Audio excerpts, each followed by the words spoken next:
Flute Case 36. Where to meet after death. Dogo paid a visit to his brother monk Ungan, who was sick. After you die and only your corpse remains, where can I see you again? He asked. I will meet you in the place where nothing is born and nothing dies, Ungan replied.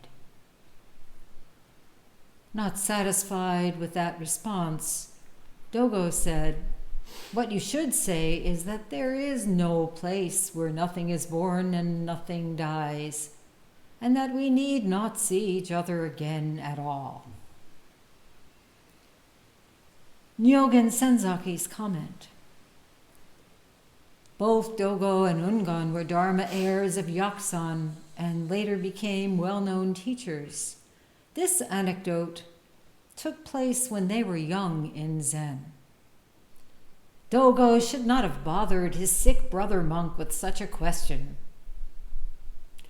We are all constantly approaching death in this world of anicca, impermanence.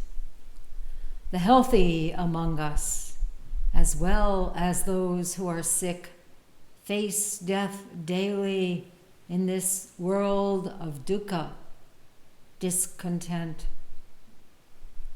The Zen Buddhist, realizing the truth of anatta, no self, is not oppressed by dukkha and lives beyond anicca.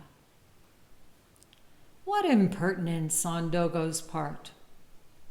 Why not let the sick monk alone to muse in peace?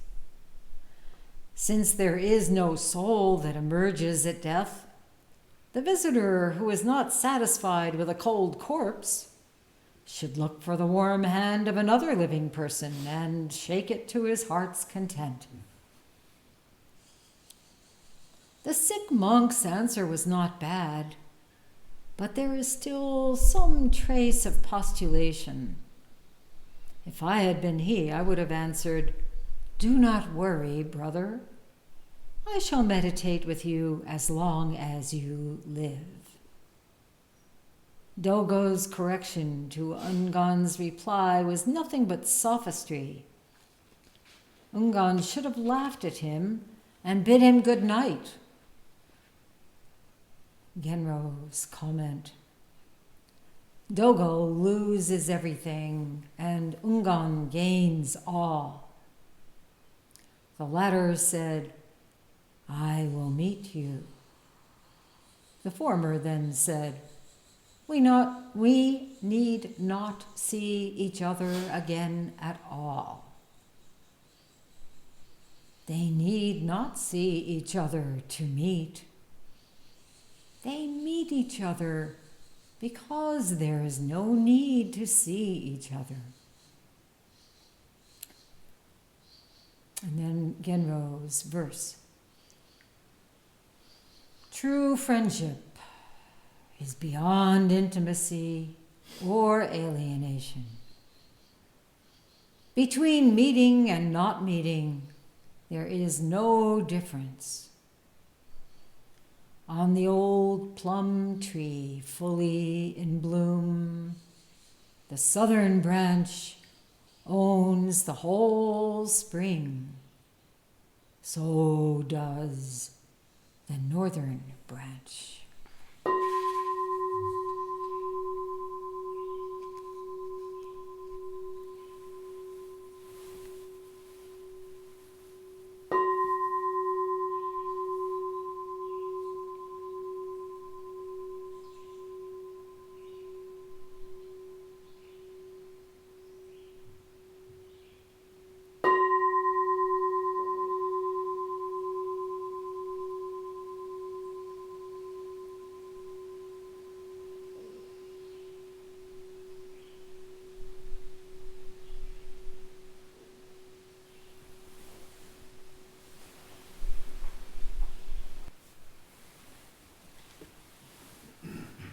So the middle day of this 39th anniversary session. Rain, full moon, rain, wind, rain, sun, rain. Truly perfect.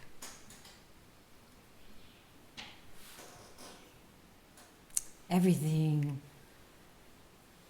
growing more and more green and lush. The fullness of midsummer. The fullness of the moon. The coolness of the mountain.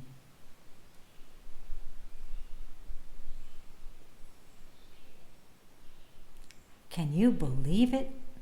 Are you pinching yourselves?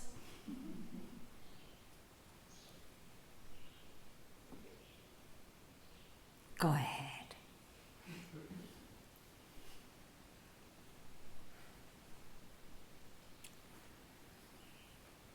Yesterday, we had a talk of such courage and honesty. A real gift. Jodo burying herself with no pretensions. Like the koan at the top of 100-foot pole. Take a step further.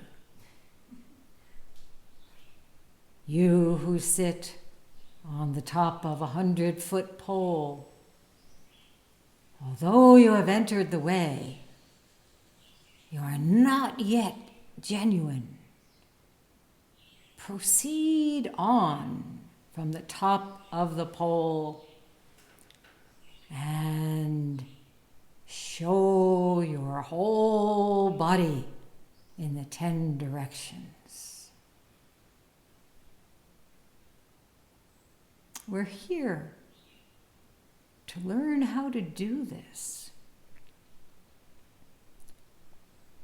You've had some experience of insight. The sun was shining for a moment in your mind. Now actualize it. You can't stay on some comfortable perch on a scenic overlook. Beings are in distress. Show your whole body. Hold nothing back. Simply be an offering to those who are in need. There are people in such need, we cannot conceive of it. We are so fortunate. So, don't feel guilty about being privileged. Feel the imperative of offering your life. Don't waste a second of this session, this time, this place. Cultivate your sincere vow.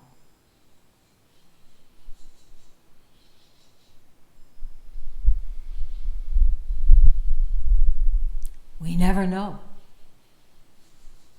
One of us will fall ill before next session. So, in today's koan, we have Dogo and Ungon, brother monks training together with such deep intimacy, such special relationship. Dogo Enji was born in 769 and died in 835. And he studied with Hyakujo Nehan and then Yaksan Igen, and then traveled to various mountains to meet with teachers and ended up on Mount Dogo. Most teachers, as you may have come to see, were known by the names of the mountains where they established their temples. So Enji went to Mount Dogo and became known as Dogo Roshi. Ungan Donjo was born a few years later, 780, and died in 841. He became a monk when he was 16 and trained with Hyakujo Ekai, different Hyakujo, better known than Hyakujo Nehan. Hyakujo Ekai was an heir of Basodo Itsuzenji, so both in our lineage. And he served Hyakujo for nearly 20 years. Still did not realize his true nature. And Hyakujo died.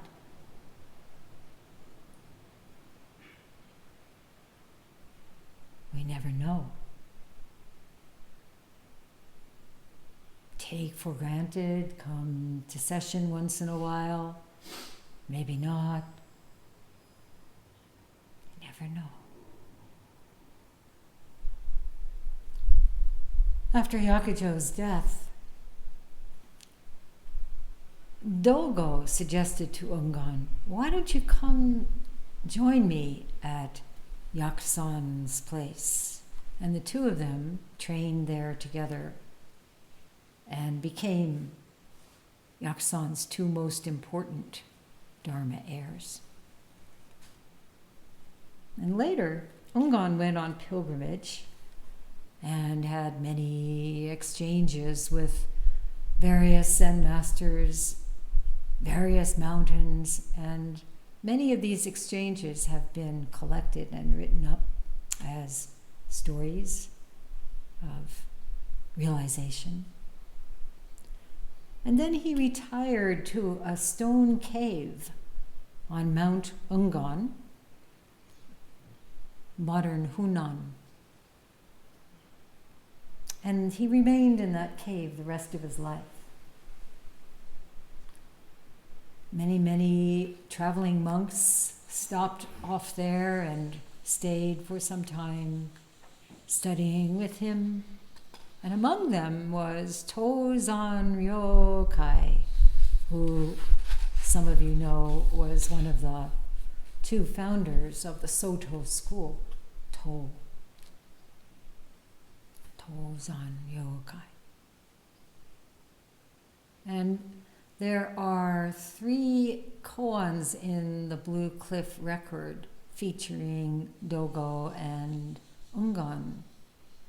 Dogo's, I would not tell you. Ungan's, do you have them or not? And the most famous one, case 89, Ungan's, the whole body is hand and eye, referring to Avalokiteshvara with 1,000 arms, and on each hand is an eye. The whole body. When you realize Kanzeon, whole body will turn in all the directions, responding naturally as shifting your pillow in the middle of the night when you're asleep. That's that koan. So, Dogo goes to see his sick brother monk Ongan. There's no knowing if he'll recover, and so he must feel a certain urgency. And at the same time, as intimate as they are, Zen monk to Zen monk, always an occasion to probe, see. What's his understanding of this great matter?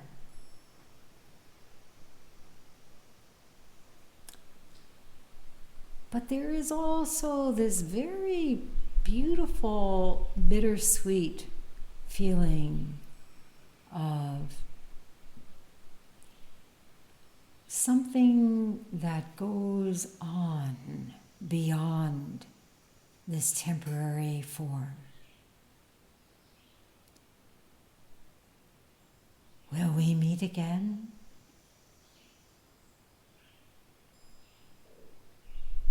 We've met in this life.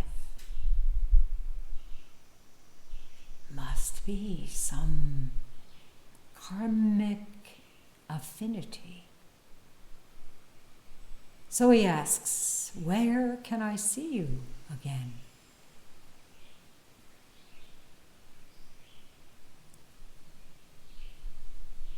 When Shumyu Suzuki Roshi, one of the pioneering Zen teachers who came to the United States from Japan, founder and abbot of San Francisco Zen Center, when he was nearing death, a disciple knelt at his bedside and asked, Roshi, where shall we meet again? Lest you think these stories only take place in Tang Dynasty, China. This happened not long ago. Suzuki Roshi's hands emerged from under the covers in Gasho. Then, keeping one hand still, he drew an enso, a circle, with the other, and then put his palms together again. Later on, someone asked the disciple what the master had meant by that response, that gesture.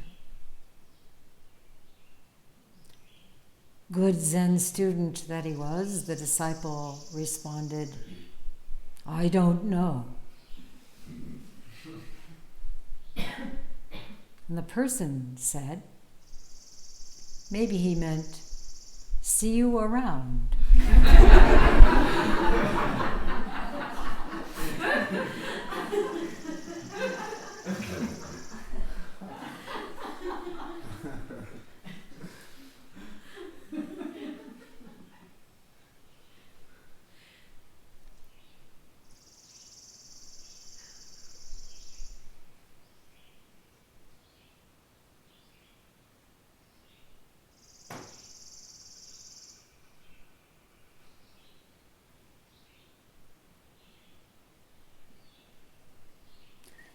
In case 47 of the Mumonkan, gateless barrier, Tosotsu has 3 barriers.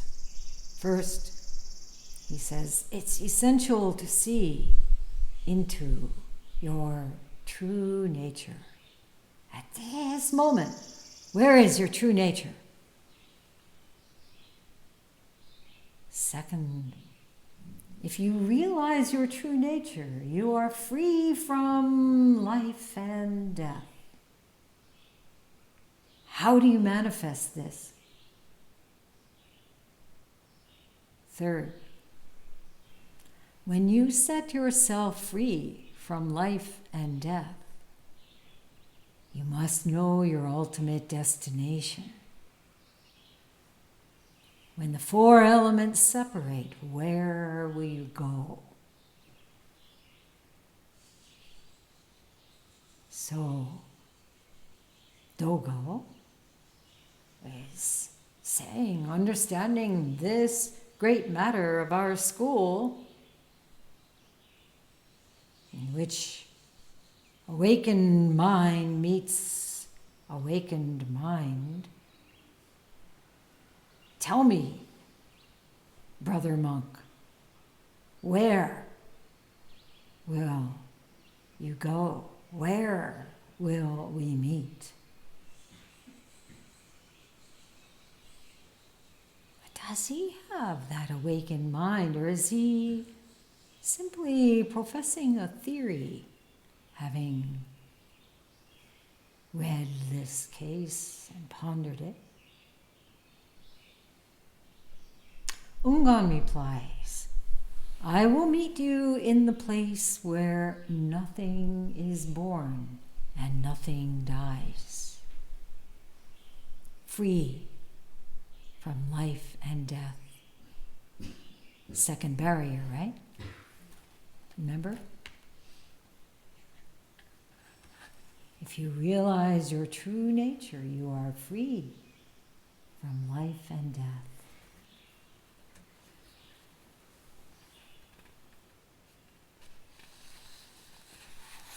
Well, Dogo persists. What about that third barrier? What about that final destination?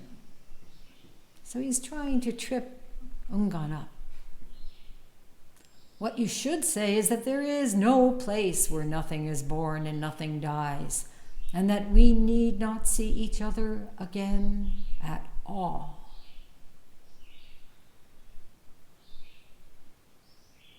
No form, no feeling, no thought, no volition, no consciousness. It has a ring to it, right? But there's something inauthentic in his words. Maybe some one-upsmanship. How about you? I'm sure you have pondered about death, right? You know, I was thinking about the fact that we have so many young people here this session and so many old people here this session. Well, maybe not so many.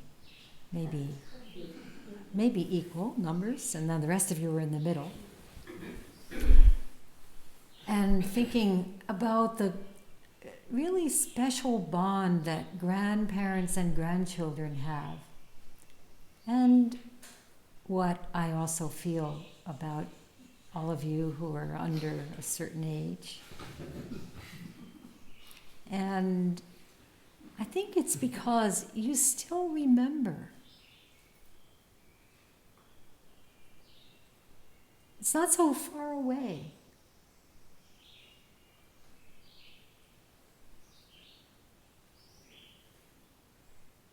Before birth. And some of us are not so far away from after death. So we have this wonderful, all-encompassing circle.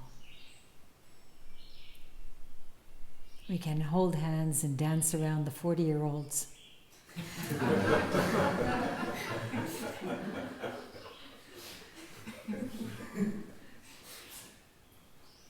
Especially young children have this fascination. What is death? You have a 5-year-old.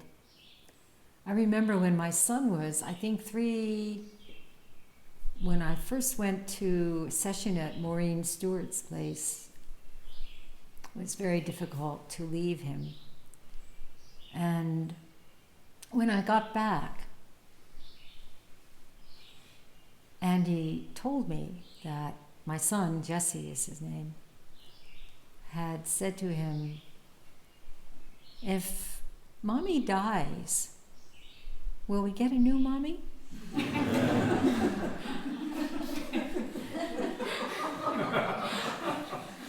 And Andy said, well, do you have someone in mind?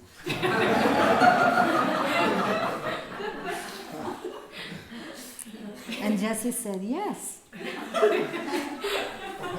And so we asked him, who? And he said, Maureen.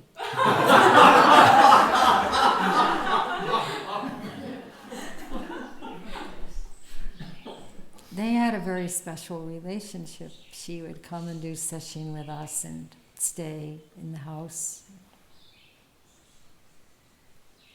Sit on the porch, swing with him. So yes, very interesting.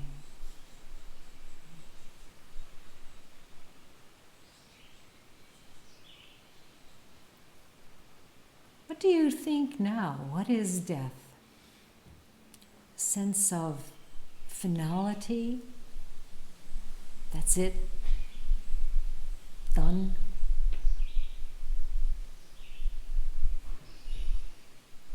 Change of scene? Change of furniture?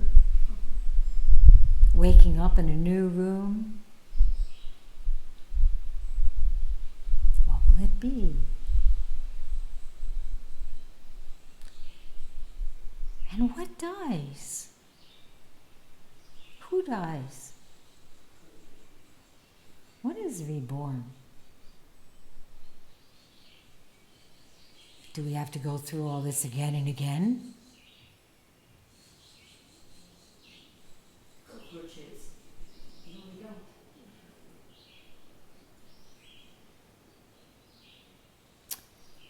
We chanted the Song of Zazen just now. We recited the reason why we transmigrate through the 6 worlds. What are the 6 worlds? Anybody? You don't care. If we have to transmigrate through them, oh well. Well, let me tell you, so that when you get there, you'll know what to do. There's the realm of the Devas, the heavenly abode, Tushita heaven, where all you have to do is just lounge around, and beautiful attendants will bring you ambrosial nectar, and there's nothing to do. But you get so lazy, so you go to another realm. Okay? Next realm, powerful fighting titans called asuras, filled with jealousy, filled with rage, filled with hostility, taking up the whole room. Watch out. Somebody ever call you a titan or an asura? There are many of them. You know, all those corporations out there. The titans of industry. Then what? The realm of hungry ghosts. Oh, we all know that realm. Can never get enough. I need. I want. Please, feed me. I can't swallow. Soon no bone is coming. That's when we really do our best to offer to the realm of hungry ghosts.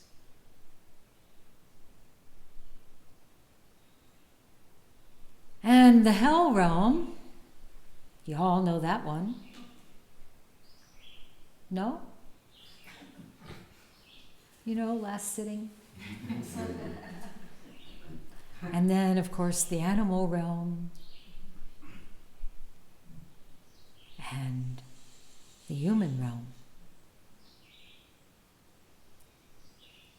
I'm sure a lot of you know that saying, rare it is to be born into human existence. Rarer still to encounter the Dharma, a teacher,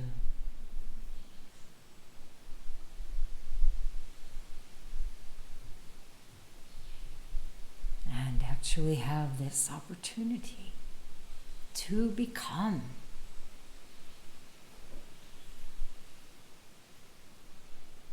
Buddha.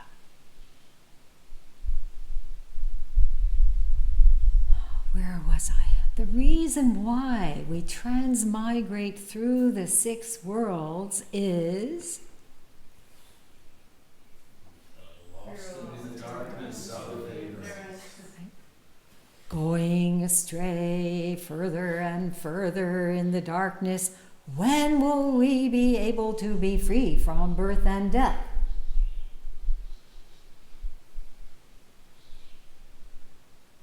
What is this ignorance? Ignorance of what? Impermanence. Ignorance that nothing has any inherent existence. Things are just rising, falling away according to causes and conditions. But we think, oh yeah, that's real. That lasts. Especially suffering, right? Oh yeah, that'll never change. But truly, everything is birthless and deathless. Continually appearing, disappearing. From where to where?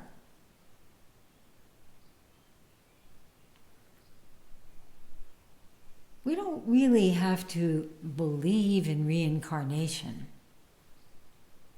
to look at this, to understand this. Really, if you think just how caught you get in the endless round of samsara just in one sitting, right? The chain of thoughts and emotions, the self-belittlement, the comparison, the neediness, the loneliness, and all with this constructed self-identity at the center. This real thing that we call the self. So, when you let yourself be defined by your perceived character defects, as I think many of us do, then you're carrying around what seems to be a permanent identity as someone who can never measure up.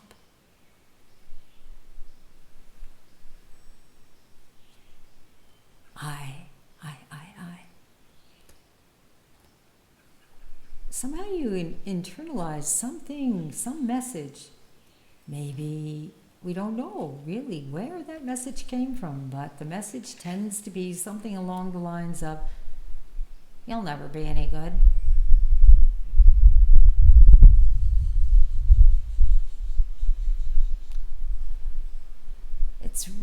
really essential when we look at working with children, how easily they hear that message, even when we use very different words. Because we all heard it.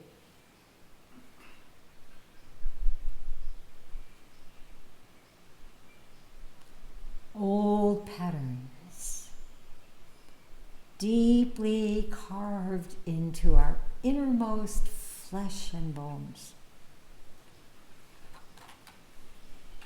Hard to clear those away. And we, soul, as a result, what happens? We become very good at our coping skills, right? We get the mechanisms down of how to succeed at being what others expect us to be. And we think that's how we have to live.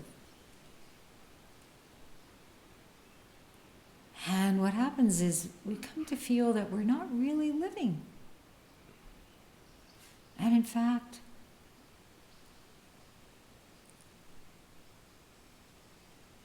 we've drawn a noose around our necks.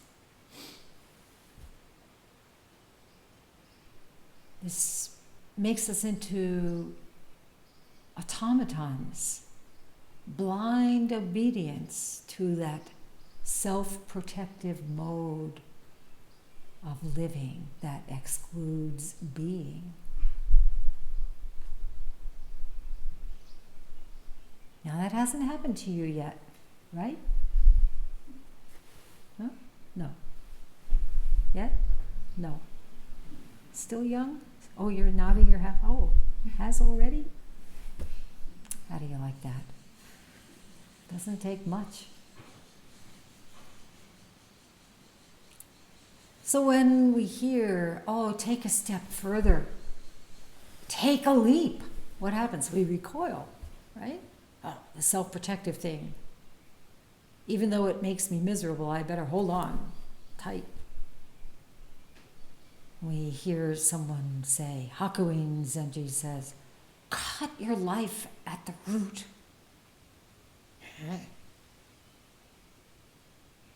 Or Shido Bunan Zenji says, die while alive.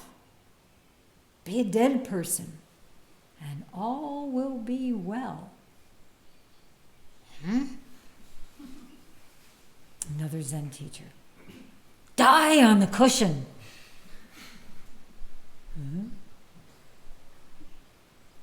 Feels that way, but ring the bell. Ring the bell.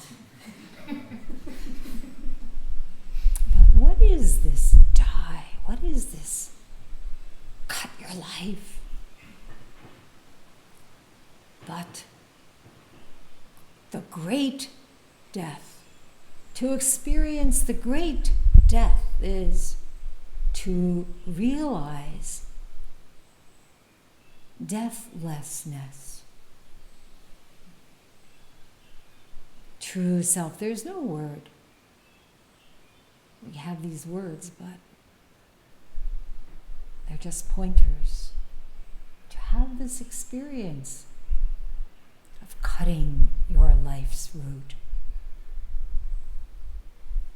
Then anxiety about death, fear of death, resistance to anything that has you going beyond your preconceived limits,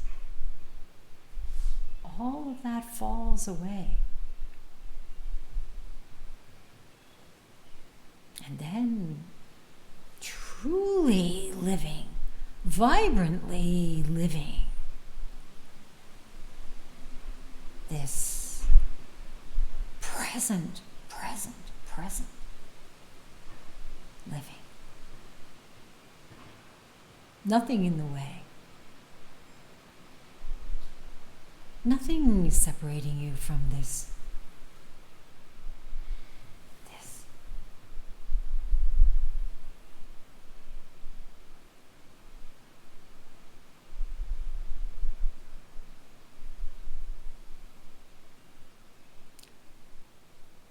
So you may wonder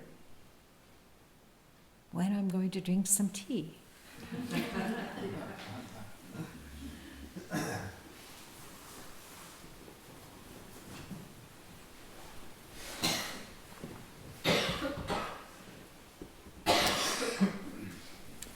But the real question is, what happens when your body disintegrates?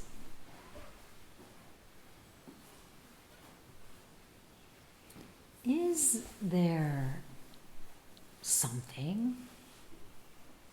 Okay, we'll rule out the soul. Is there something, some essence, some energy that continues? Well, physicists are now in agreement with the Heart Sutra, which, as you may remember, says nothing can decrease, nothing can increase. So we have form goes into what? Energy. We have energy, and it comes into what? Form. And what is form made of? Huh? Nothing. Nothing, right? And what is nothing made of? Potentiality. Spark, spark, spark.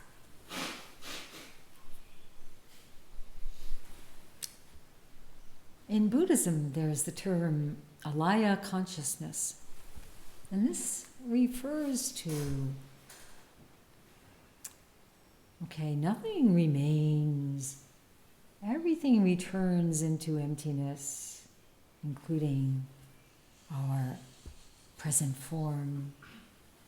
And yet, you've heard the word karma, right? There's some, what we might call a kind of karmic impression. That's what alaya consciousness refers to. And a karmic, maybe some flavor or taste.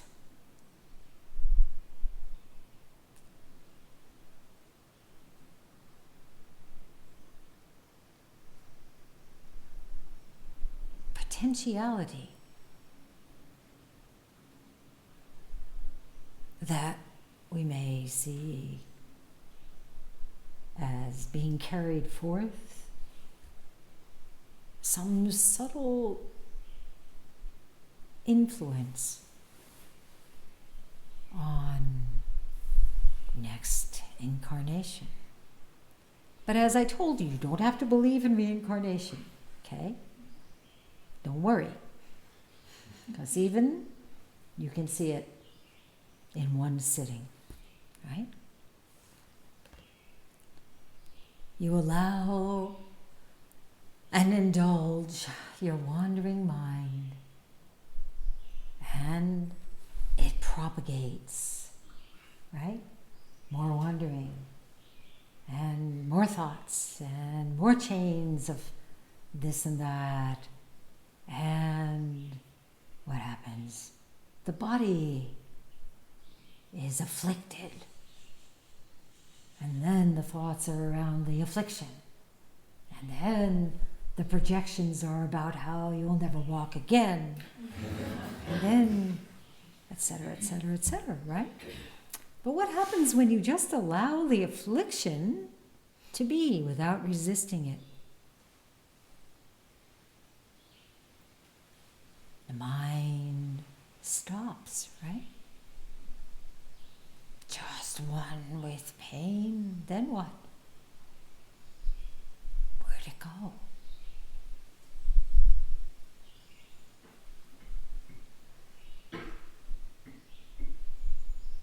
Then you ask yourself, what happened to my pain? Then it comes back. See, we're very good at that. Oh.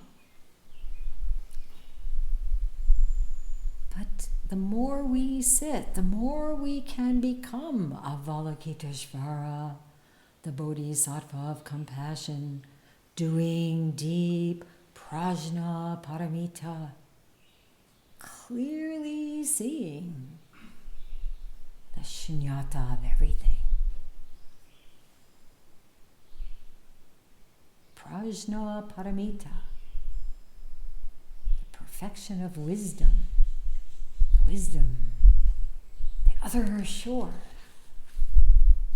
So each of us is experiencing this in this very life, in this very moment.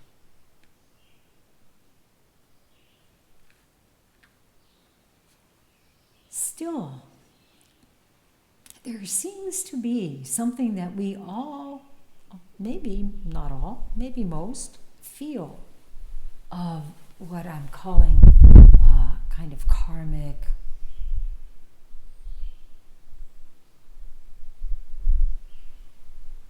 inflection or affinity that's mysterious and profound. I'm sure you've felt it when you meet someone and you feel, I know you, I know you.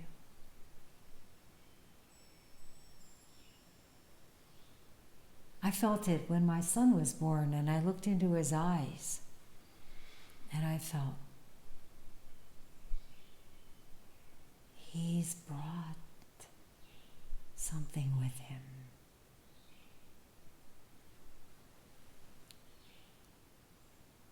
I felt it when I went to the animal shelter and Nikita came bounding into the room. Thought, yes, she's a dog, but something. I know you. She knew me. And it's too easy for our logical minds to jump ahead and say, what's that all about? Makes no sense. But one of the most wonderful things, I think, Ada Roshi ever said was, the real is not rational. The rational is not real.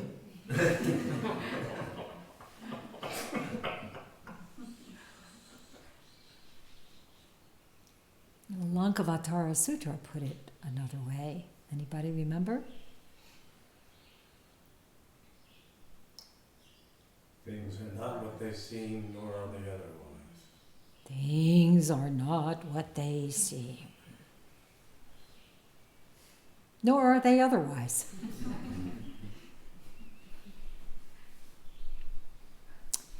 There's the same feeling about places. You think, was I here before? Was I here in a dream? Why? Why is it?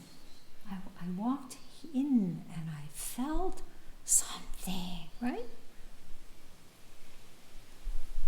It's not just that this place is beautiful or that there are nice people here, but there's something that we feel deeply. There's a koan from the collection Entangling Vines about Isan telling his assembly, 100 years from now, I will be reborn as a water buffalo at the foot of this mountain.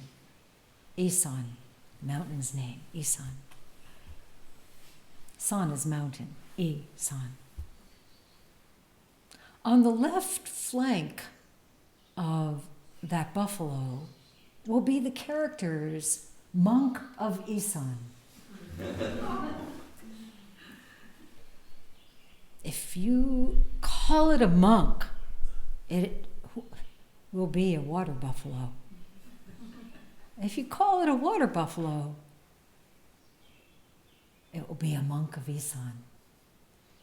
What will you call it? Kyozan, his most intimate disciple, with whom he founded the Ikkyo school of Zen, came forward and made a profound bow.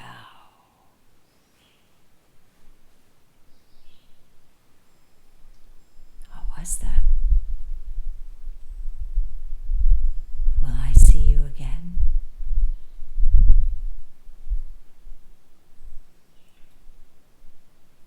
True recognition.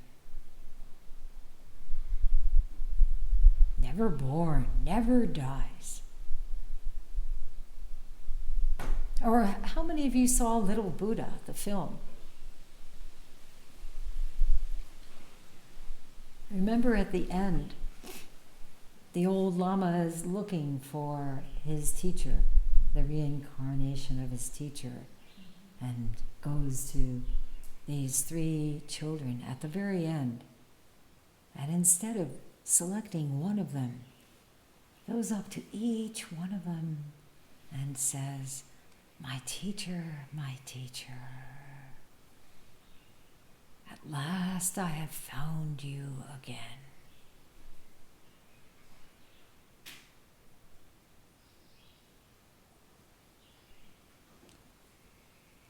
Where will we meet again?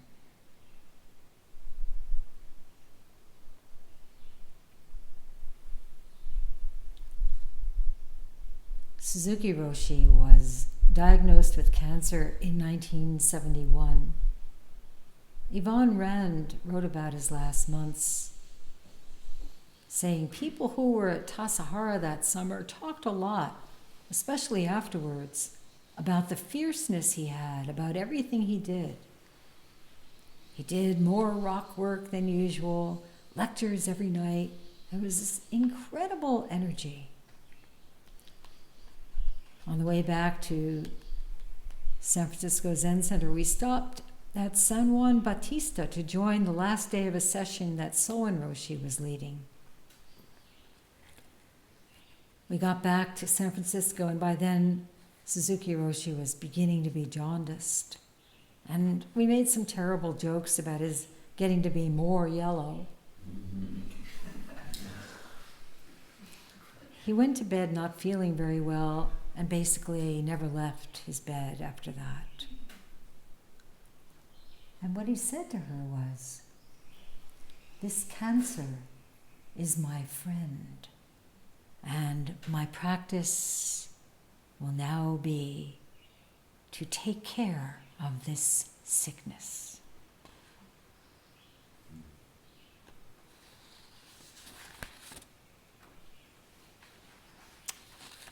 He died in early December, attended by his wife and Yvonne.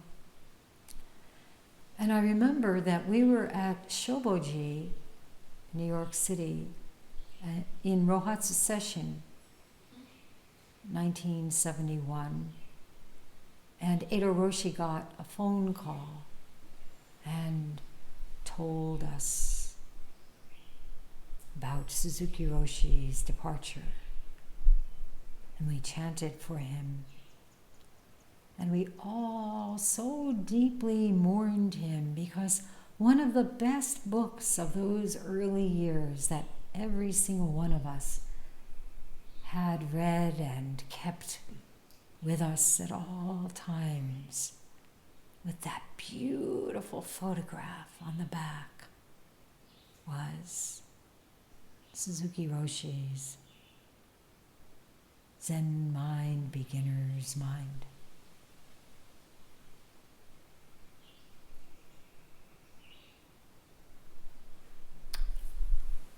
So Yvonne was one of the hospice pioneers in this country. She had been sitting with Suzuki Roshi from 1966 until his death. and of course after his death. She also sat with Dainin Katagiri Roshi and Maureen and Shodo Harada Roshi, who Jodo read from yesterday. And she wrote about being present with someone who is dying. It can be the most intimate experience with another person that I can ever have had under any circumstances, not depending on a personal relationship. She said, I think that there may be something about what brings us to this practice that makes it possible for us to keep someone company in a way that I think is a real gift. I think we have something to offer in that willingness, that simple willingness to sit with someone who is dying. And she said, when I use the word intimacy, I mean the intimacy you have with your own child or with a lover. A quality of closeness with another person that is very hard to describe. And this coming week, from July 7th through 12th, we will have a guest session with the New York Zen Center for Contemplative Care here. And these are people who have the willingness to sit with someone through that transition process.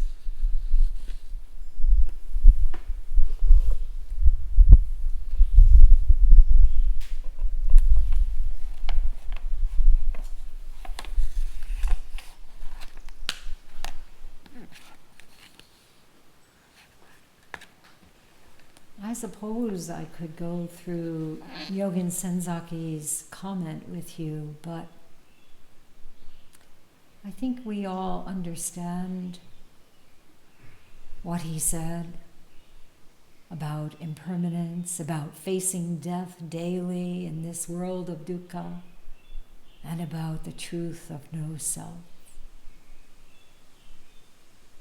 And then, characteristically, he uses sarcasm.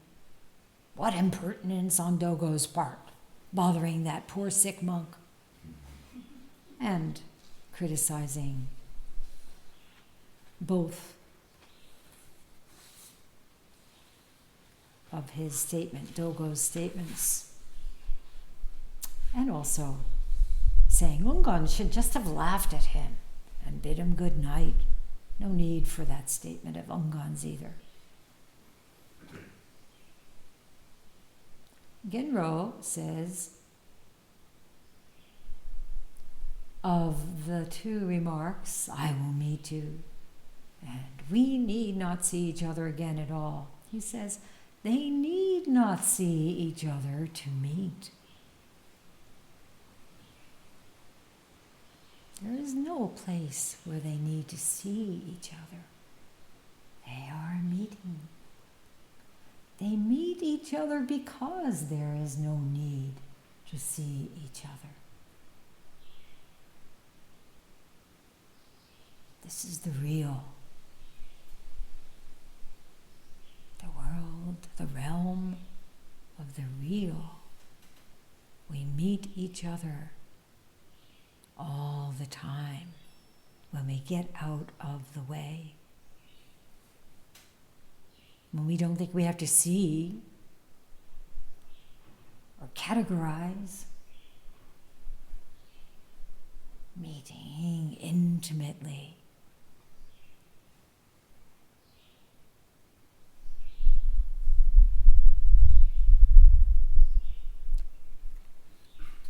Dzigar Kongtrul Rinpoche is the teacher of Larry Shainberg's wife, know, many of you know Larry. He comes here quite often since, I think, 1974.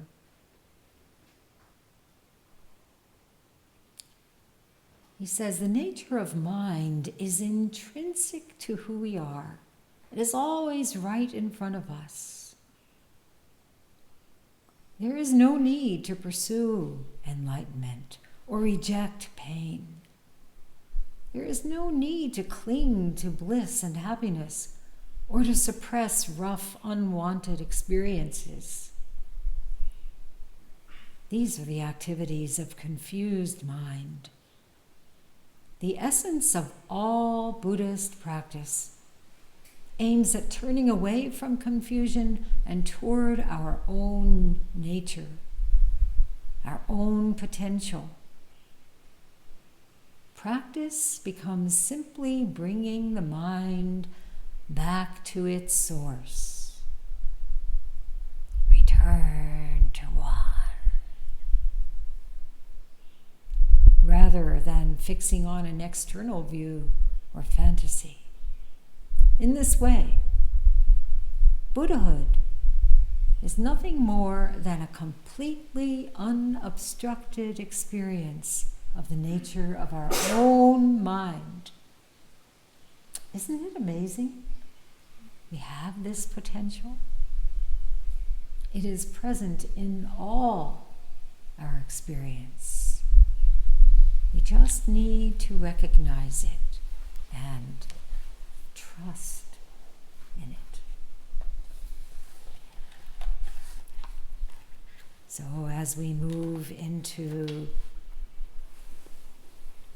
the 5th, 6th, and 7th days of session, let us do so, fully opening to this awakened, natural mind.